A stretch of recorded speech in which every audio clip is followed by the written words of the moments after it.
Drinking some of that good old community cafe special. If you like good coffee, that's a good one. Reading from John 12, verse 37, where we're going to start this New Testament for Everyone by N.T. Wright. That's what we're reading out of. He says, they didn't believe in him, even though he had done so many signs in front of their eyes. This was so that the word of Isaiah the prophet might be fulfilled. That's what I was talking about in that earlier video. I thought this was previous verses, but it was on down in the text. This is what was told the word of Isaiah the prophet might be fulfilled. Lord, who believed the story we told? Your powerful arm, who saw it unveiled? That's why they couldn't believe. As Isaiah again put it, he has caused their eyes to be blind and caused their hearts to be hard, so they wouldn't see with their eyes or understand with their hearts, or turn so that I could heal them. The Lord prevented their belief. What it says. Isaiah said these things because he saw his glory and spoke about him. Isaiah saw his glory, looked down into the future and saw the Messiah. And he saw his glory, and he spoke these things about him. Who has believed our report? Even so, however, quite a few of the rulers did believe in him, but because of the Pharisees, they didn't declare their faith for fear of being put out of the synagogue. This was because they loved the praise of humans more than the praise of God.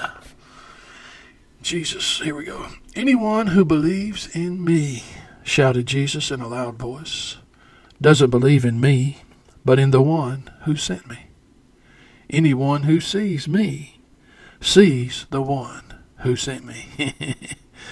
I've come into the world as light, so that everyone who believes in me won't need to stay in the dark. If anyone hears my words and doesn't keep them, I'm not going to judge them. That wasn't why I came.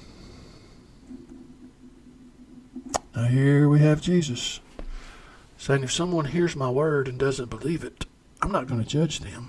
That is not why I came. We read previously in a previous video on up in the chapter, the reason that he came to this moment was what moment was he coming to? The judgment of the world. That's the judgment of the world. That's why he came. He's not going to ask the Father to save him from it. And that's why he came to this moment. Judgment. The prince and the power of the air might be judged, that he might draw all, that all might be dragged to himself. And he says right here, I'm not going to judge this person. He says, I came to save the world, not to judge it. There was a judgment in Jesus' saving of the world. Because we just read about it earlier, and we talked about it in previous videos, that judgment.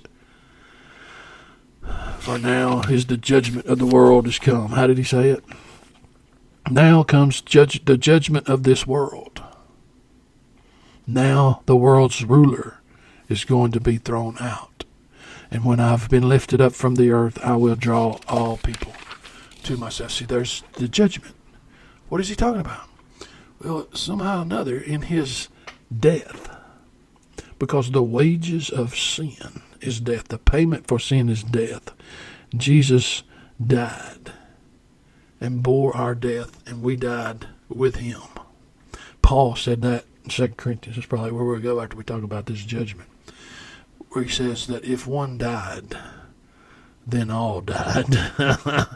So that's the judgment. Jesus is drawing judgment to himself on the cross, and he's judging the world in righteousness and truth, and in doing it, he's casting out the powers of the prince of the age, the powers of darkness, the powers of the lies and the half-truths and the darkness and the ignorance and all the powers that are condemning the world. He's dragging it to himself, and in the crisis, in the judgment, he's dealing with it. He's casting it out. Listen to what he says. Anyone who sees me has seen the one who sent me. I've come into the world as light, so that everyone who believes in me won't need to stay in the dark. If anyone hears my words and doesn't keep them, I'm not going to judge them. See, we don't believe that. We don't believe that. We hear it all the time. Oh, you're going to stand before Jesus. You're going to be judged. You're going to come before the great white throne of God, and you're going to be judged. Well, I don't doubt there'll be a judgment one day, a crisis. And there's probably a great white throne. But the judgment will surprise you. Why so? Because Jesus came to save the world, not to judge it. I'm going to stop this video. I'm going to start again.